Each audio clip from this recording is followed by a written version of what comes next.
बढ़ा देते हैं। लेकिन जहां तक आईपीसी की धारा 75 का प्रश्न है, ये सही बात।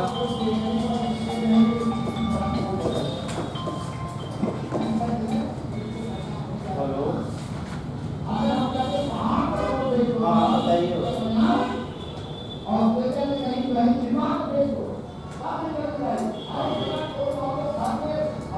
भेज दीजिए क्लास में, कर दीजिएगा, अंदर आ जाएंगे। ठीक है, अंदर आकर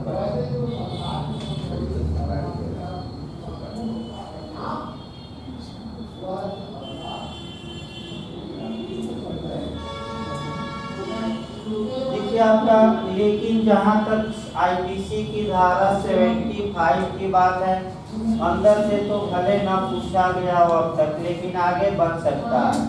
आईपीसी की धारा 75 केवल और केवल 2 अध्याय के लिए बनी है, अध्याय 12 और अध्याय 16, नहीं 17, अध्याय 12 और अध्याय आपका 17 के लिए। अब देखिए क्या कहते हैं 75 के रेट एक बार देखा जाए। देखिए भाई क्या कहा गया है, पूर्व दोष सिद्धि के पश्चात। पूर्व दोष सिद्धि मतलब एक बार अपराध के लिए क्या पा चुका है सजा। पूर्व दोष सिद्धि के पश्चात अध्याय 12 यानी कि आपका सिक्कों का कूटकरण, और या अध्याय 17 यानी कि संपत्ति के विरुद्ध अपराध के अधीन कतिपय अपराधों के लिए, कतिपय का मतलब होता है सम यानी कि कुछ अपराधों के लिए वर्धित दंड। वर्धित दंड का मतलब ये हुआ कि बढ़ा हुआ दंड। वर्धित माने क्या हुआ, बढ़ा हुआ। देखिए क्या कहता है मेरे, जो कोई व्यक्ति, खंड ए कहता है, भारत में के किसी न्यायालय द्वारा इस संहिता के अध्याय 12 या अध्याय 17 के अधीन 3 वर्ष या उससे अधिक की अवधि के लिए दोनों में से किसी भांति के कारावास से दंडनीय अपराध के लिए।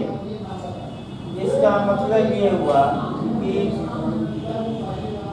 आपका अध्याय 12 या अध्याय 17 यानी कि कोई व्यक्ति है जो अध्याय 12 अंदर आकर बैठे भाई, आपको बता दीजिए पढ़ना पढ़ना है तो अंदर आकर बैठे वहीं बैठे पीछे उसी पर, कोई दिक्कत नहीं, बैठे वहीं उसी पर या आगे आ जाइए। एक पर 2 लोग ही बैठे।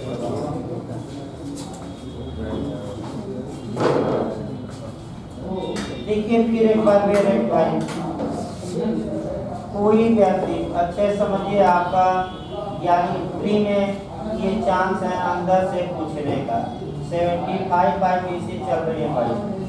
कोई व्यक्ति, जो कोई व्यक्ति भारत में के किसी न्यायालय यानी कि अगर वह किसी विदेशी न्यायालय के निर्णय के तहत दंडित किया गया है तो 75 अप्लाई नहीं करेगी। यह भी पूछ सकता है कि भारत के न्यायालय ने दंड दिया हो तब, कि विदेशी न्यायालय की, दोनों किस न्यायालय ने, भारत। शब्द को पकड़िए, भारत के न्यायालय ने दंडित किया है इस अध्याय के तहत अपराध के लिए अध्याय 12 या अध्याय 17 यानी कि सिक्कों का काउंटरफीट यानी कि कूटकरण यानी कि नकली सिक्का बनाने के लिए, या अध्याय 17 में संपत्ति के विरुद्ध अपराध के लिए। इसके विरुद्ध संपत्ति।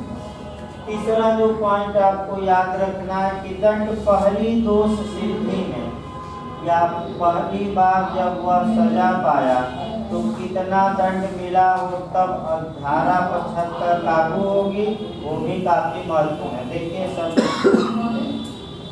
3 वर्ष या उससे अधिक यानी कि अध्याय 12 के तहत या अध्याय 17 के तहत एक बार उसे सजा दी गई है और सजा या तो 3 वर्ष की दी गई है या 3 वर्ष से क्या अधिक, तो अगला टेक्निकल पॉइंट इसमें यह आया कि धारा 75 कब अप्लाई नहीं करेगी, जब अध्याय 12 या 17 के तहत पहली बार जो सजा दी गई है वह 3 वर्ष से कम हो या केवल जुर्माना। हो सकता है टेक्निकल कब अप्लाई नहीं होगी, जब दंड क्या हो, पहली दोष सिद्धि में कितना दिया गया हो, 3 वर्ष से कम, 3 वर्ष नहीं भाई, 3 वर्ष से कम दिया गया हो या केवल जुर्माने का दंड दिया गया। अगला शब्द देखिए, दंडनीय अपराध के लिए दोष सिद्ध ठहराए जाने के पश्चात, दोष सिद्ध ठहराए जाने के पश्चात का मतलब ये हुआ कि एक बार उसे क्या दे दी गई है, सजा। दोष सिद्ध ठहराए जाने के बाद का मतलब कि एक बार उसे सजा मिली है। अब आगे बढ़िए, उन दोनों अपराधों में से किसी अध्याय के अधीन उतनी ही अवधि के लिए वैसे ही कारावास से दंडनीय किसी अपराध का दोषी हो। यानी कि दोबारा वह अपराध किया है, लेकिन जब दोबारा अपराध किया है इसके लिए कंडीशन बहुत आपका कठोर है। देखिए कई शब्दों को क्या कहा गया है, किसी इन अध्यायों के तहत यानी कि अध्याय 12 या 17 के तहत आने वाला कोई अपराध किया हो दोबारा। अगला शब्द देखिए, उतनी ही अवधि के लिए वैसे ही कारावास से दंडनीय किसी अपराध का दोषी हो। यानी कि जो दूसरा अपराध किया है वह अपराध कैसा होना चाहिए, तो वह अपराध कह सकते हैं उतनी ही अवधि से दंडनीय, और कह सकते हैं कि वैसे ही कारावास से दंडनीय अपराध हो। यानी कि जितना दंड का प्रावधान पहले अपराध में था उतना ही दंड का प्रावधान किसमें हो, जो दूसरा अपराध किया। और वैसा ही कारावास, वैसा ही कारावास का मतलब ये हुआ कि अगर पहले में सादा कारावास था तो दूसरे में भी क्या है, सादा। पहले में कठोर था तो दूसरे अपराध में भी क्या है, कठोर। और सादा या कठोर था तो दूसरे में भी क्या है, सादा या कठोर। अगला शब्द पहले देखिए अभी, तो वह हर ऐसे पश्चातवर्ती अपराध के लिए आजीवन कारावास से या दोनों में से किसी भांति के कारावास से जिसकी अवधि 10 वर्ष तक की हो सकेगी दंडित किया जाएगा। इसका मतलब कि अगर दोबारा वैसे ही अपराध के लिए वह दंडित किया जाता है तो दंड की मात्रा बढ़ेगी। और वही याद रखना है, अब कितना हो सकेगी, लाइफ इम्प्रिजमेंट या कारावास अगर देता है न्यायालय तो अधिकतम कितने तक का दे सकता है, 10 ईयर। एक उदाहरण समझिए, वैसे इतना अंदर कोई भाई पढ़ता नहीं जल्दी। आइए एक उदाहरण देखा जाए भाई, घर में चोरी के लिए। ध्यान से आप समझिए इस उदाहरण को, और इसी उदाहरण पर हम क्या करते हैं, 75 को पूरा समझाते हैं। एक व्यक्ति ने जो घर में चोरी किया, पहली बार किसी के भी घर में किया, और उसे 4 वर्ष की सजा दी गई।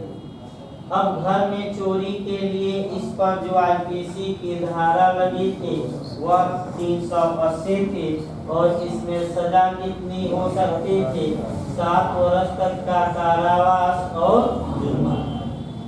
यानी कि पहली बार दोष सिद्ध अध्याय 17 के तहत ठहरा दिया गया, और सजा कितनी उसमें हो सकती थी ये भी कवर करना है, 7 वर्ष तक का कारावास और जुर्माना। और आपका कह सकते हैं कि एक बार सजा पा लिया, दंडाधीश हो गया। फिर एक क्या काम किया कि दूसरे आदमी के घर में जब जेल से छूट के आया तो दूसरे आदमी के घर में ही चोरी कर लिया। अब ये देखा जाएगा कि जो वह दूसरा अपराध किया है, पहला नियम, क्या वह अध्याय 17 से कवर होता है नहीं, क्योंकि पहले अध्याय के लिए, पहले अपराध के लिए इस अध्याय के तहत दंड नहीं हुआ था 17, तो निश्चित रूप से अध्याय 17 में ये अपराध आता है। दूसरा ये देखा जाएगा क्या भिन्न अपराध किया कि वैसा ही अपराध किया, वैसा ही अपराध किया, इस अपराध के लिए दंड कितना है और किस प्रकार का है, तो दंड ही उतना ही है जितना कि पहले अपराध के लिए था। यानी कि घर में चोरी किया था और उसमें भी घर में चोरी किया था और उसमें कितना दंड था 7 वर्ष, और इसमें भी कितना है 7, और जुर्माना और जो कारावास है, चाहे सादा हो या क्या कठोर, दोनों से, यानी कि सब कुछ क्या मिलता है सेम।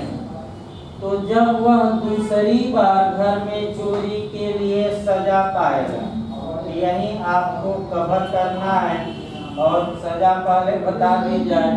अब दंड की मात्रा बढ़ेगी, यानी कि दूसरी बार अगर वह सजा पाता है वैसे ही अपराध के लिए, तो दंड की मात्रा बढ़ेगी। अब कितना दंड था घर में चोरी के लिए 7 साल, लेकिन अब 7 साल का दंड नहीं, अब दंड की मात्रा बढ़ेगी।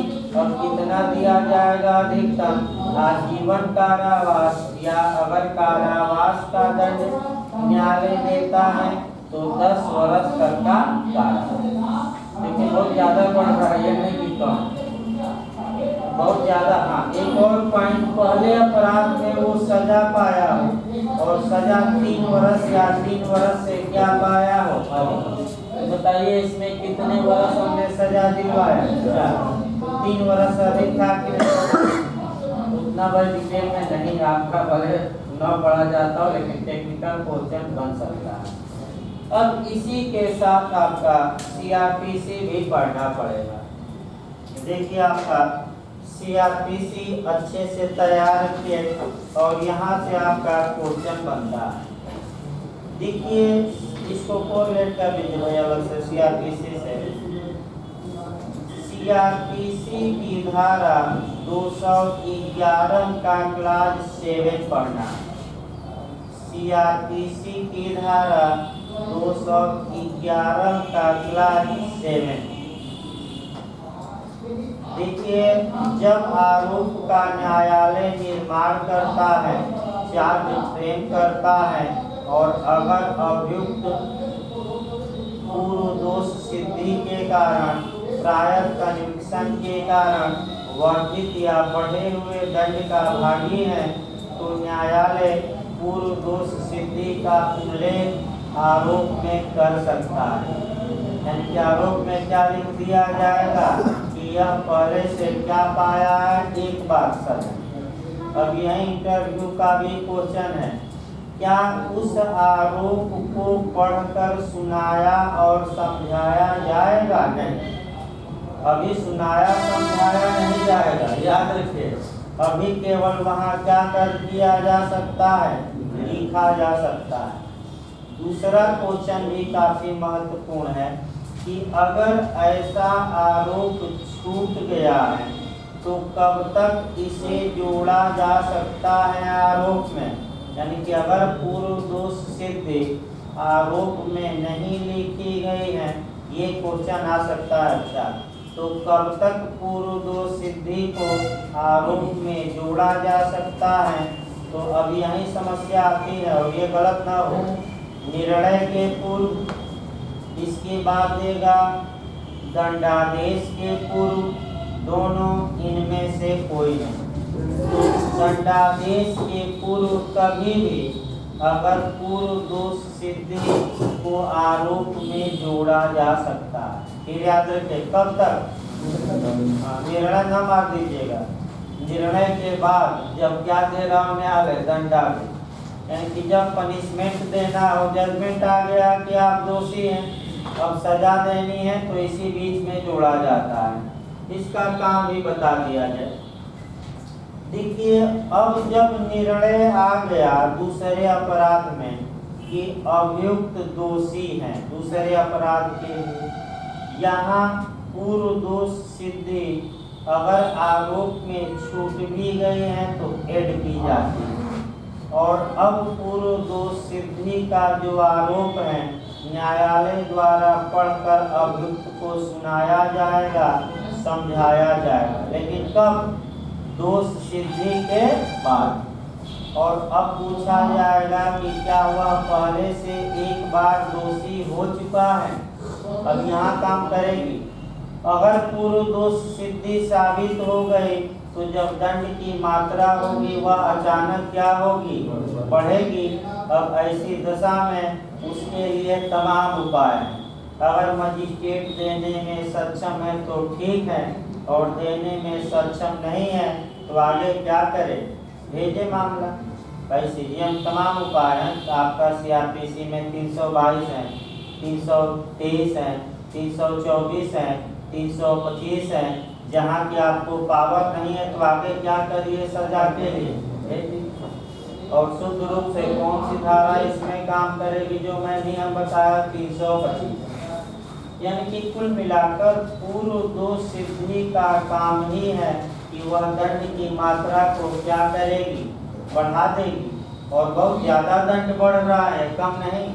यानी कि कहाँ वो 7 साल पाता दोबारा इस उदाहरण में, लेकिन जैसे ही पूर्व दोष सिद्धि दिखाई गई अधिकतम कितना चला गया?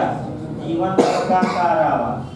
तो इस प्रकार 75 को कल भाई को रेट करके भी काफी लिखवा गया था, और हल्का सा CRPC बताते समय और बताया जाएगा। अब आइए IPC का चैप्टर 4।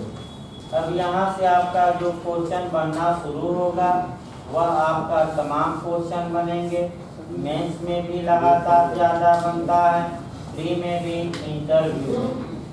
यानी कि जो अध्याय 4 है, चैप्टर 4 है, इस चैप्टर से कह सकते हैं कि अब यहाँ से मेंस में ज़्यादा क्वेश्चन बनना आपका शुरू होगा। देखिए अध्याय 4 आपका दिया क्या गया है। IPC का अध्याय 4 जब भी पढ़ेंगे, जनरल एक्सेप्शन, यानी कि अध्याय 4 की भूमिका पहले देखिए क्या क्या क्वेश्चन बना है, क्या क्या नहीं बना है, तब सेक्शन शुरू किया जाएगा। देखिए अध्याय 4 का बंटवारा कर दिया जाए भाई। पहले तो IPC के अध्याय 4 में साधारण अपवाद दिए गए हैं। साधारण जनरल एक्सेप्शन या साधारण अपवाद दिए गए हैं। अब साधारण अपवाद क्या होते हैं ये बताना है। इसके बाद आपका दूसरा पॉइंट जो पढ़ना है कि एक और अपवाद होते हैं जिसे हम स्पेसिफिक एक्सेप्शन या क्या करते हैं? विशिष्ट अपवाद। अब यहाँ जो पूछा जाता है कि साधारण अपवाद और विशिष्ट अपवाद में अंतर क्या है, और कौन सा था? बिहार में भी पूछा गया है, टाट में भी जाकर, उसको भी हम कोरिलेट करेंगे। विशिष्ट अपवाद और साधारण अपवाद में अंतर क्या है। इसके बाद आपका जो पढ़ना है साधारण अपवाद को, यानी कि अध्याय 4 को 2 वर्गों में बांटा गया है। एक वर्ग आपका 76 से लेकर 95 तक रखा गया है, आपका सामान्य बचाव जनरल डिफेंस, और दूसरा 96 से लेकर 106 तक रखा गया है। आखिर ये बंटवारे का क्या नियम है, यानी कि जूरिस्प्रूडेंशियल बेस क्या है बंटवारे का, किस आधार पर ये अलग अलग किया गया है। इसके बाद आपका पूछा जाता है कि अगर कोई, आपका धारा तो पहले लिखना चाहिए ना, 76 से लेकर कहाँ तक? 106। धारा भी कई बार पूछा है, लोग गलत करके आते हैं। इसके बाद आपका जो पूछा जाता है कि जो ये जनरल एक्सेप्शन है इसमें दंड कितना है। ये भी UPSC में आ चुका है। ये दंड, इसमें दंड नहीं है बल्कि ये क्या है? डिफेंस है। तो कोई दंड नहीं है, याद रखिए, नहीं कि दंडित करवा दीजिएगा। इसके बाद इसी के साथ जो आपको पढ़ना है साक्ष्य अधिनियम की धारा 105। साक्ष्य अधिनियम की कौन सी धारा 105 पढ़ना है, जो पिछली बार बिहार जे में आ चुका है। इसी के साथ आपका आईपीसी में भी पढ़ना है, और आईपीसी में जो आपको पढ़ना है उन धाराओं को कवर किए रहिएगा। आईपीसी में धारा 6 हम देखेंगे, धारा 40 देखेंगे, 41 देखेंगे और धारा 42 देखेंगे। यानी कि जहाँ तक आईपीसी की बात है, आईपीसी में कम से कम और कितनी धाराएं पढ़नी पड़ेंगी। जनरल एक्सेप्शन के लिए कौन कौन, सेक्शन 6, सेक्शन 40, 41 और 42। यहाँ से भी क्वेश्चन बन चुका है कई बार। देखिए कैसे शुरू किया जाए भाई।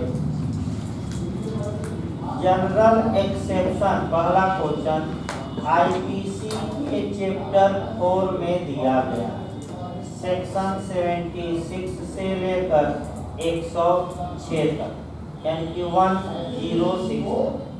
पहला क्वेश्चन आपका ये बनता है, थोड़ा इतिहास से हम यहाँ बताएंगे आपको थोड़ा डिटेल में, लेकिन पहला क्वेश्चन ये बनता है कि साधारण अपवाद क्या है। तो जनरल एक्सेप्शन को कहीं भी परिभाषित नहीं किया गया।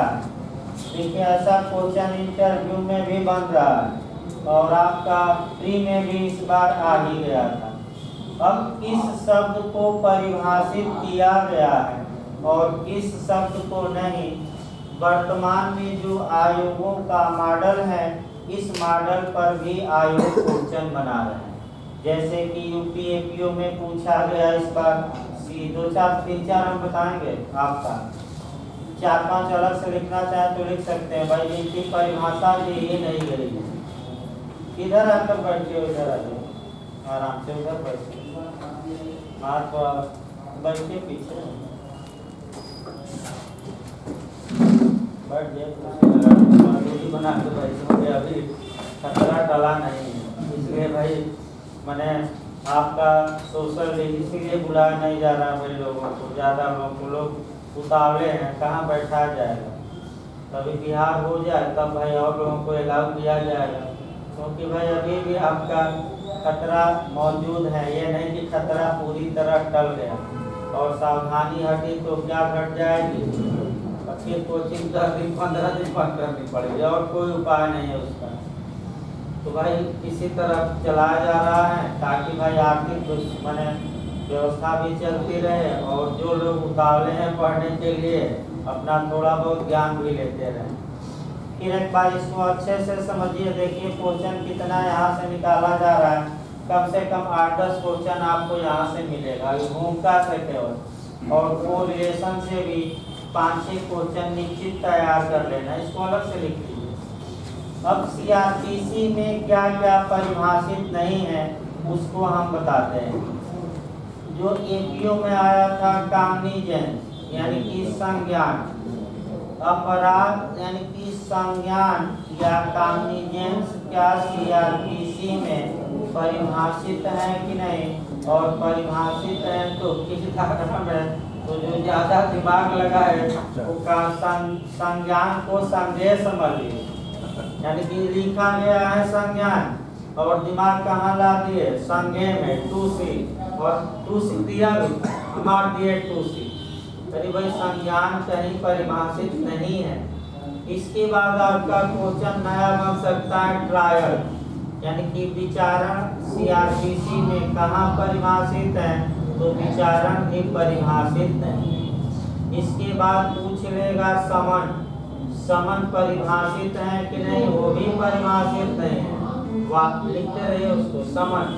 इसके बाद दे देगा वारंट परिभाषित है कि नहीं, वारंट भी परिभाषित नहीं है। हाँ वारंट मामला परिभाषित है, समन मामला, लेकिन वारंट और समन को कहीं परिभाषित नहीं किया गया। फिर आपका पूछा जाता है गिरफ्तारी का वारंट कहाँ परिभाषित है, वो भी परिभाषित नहीं है। याद रखिए ये 4-5 आ सकते हैं नए क्वेश्चन। आइए फिर बैक हुआ जाए भाई। अब ये आया कि जनरल एक्सेप्शन या साधारण अपवाद कहाँ परिभाषित है। अगर ऐसा क्वेश्चन आपका आता है तो इनमें से कोई न मानिए, यानी कि साधारण अपवाद कहीं भी परिभाषित नहीं, लेकिन 76 से लेकर 106 तक में दिए जरूर गए। इसी के साथ एक और अच्छा क्वेश्चन बिहार के लिए, संविदा कल्प संविदा नियम में कोसाई कॉन्ट्रैक्ट या संविदा कल्प या अर्ध संविदा कहाँ परिभाषित है। तो संविदा अधिनियम में या इसमें कई जगह पूछा गया है, रेलवे में भी संविदा कल्प को परिभाषित नहीं किया गया है, बल्कि केवल कॉन्ट्रैक्ट में धारा 68 से लेकर 72 तक उसके कितने प्रकार दिए गए हैं, लेकिन परिभाषित नहीं है। ये सब क्वेश्चन याद रखिए। उसी प्रकार साधारण अपवाद जीआईटीसी में परिभाषित नहीं है। तो ये साधारण अपवाद होते क्या है, अगर कोई पूछ ले इंटरव्यू में या कहीं तो आप क्या बताएं? तो आप बताएंगे साधारण अपवाद वे डिफेंस है, यानी कि साधारण अपवाद वे बचाव है जहाँ की यदि अभियुक्त साबित कर देता है तो वह दंड का भागी नहीं, यानी कि साधारण अपवाद दंड के प्रावधान नहीं है, बल्कि ये डिफेंस है। अगर इन साधारण अपवादों में कोई एक्यूज्ड या अभियुक्त अपना मामला ला देता है तो ऐसी दशा में वह दंड का भागी नहीं हो। तो सब दूसरा क्वेश्चन आया साधारण अपवाद में, एपीओ में आ चुका है। ये तो साधारण अपवाद में कितना दंड है, तो 3 साल 4 साल 5 साल, इनमें से कोई नहीं, इनमें से कोई नहीं। साधारण अपवाद है, अपराध है, बचाव है, दोनों है, इनमें से कोई नहीं। क्या मारे बचाव इनमें से कोई नहीं। नए लोग थोड़ा संदर्भ में इतना आसान नहीं है। फिर देखिए साधारण, फिर एक बार भाई समझिए, जैसे गलती हो दोबारा उसको समझाएं। जनरल एक्सेप्शन अपराध नहीं, ये एक डिफेंस है। अपराध की शुरुआत आईपीसी में धारा 107 से होगी, 10 से 106 तक कोई अपराध नहीं। कम से कम ये दिमाग में बैठा लीजिए। देखिए इसका प्राचीन काल से हम थोड़ा उठाते हैं, तब आपका कह सकते हैं कि थोड़ा डिटेल हम कर रहे हैं भाई, क्योंकि डिटेल में पढ़ना ही चाहिए इस चैप्टर को। इसके बाद तो थोड़ा तेजी आ जाएगी अपने आप, इसी में थोड़ा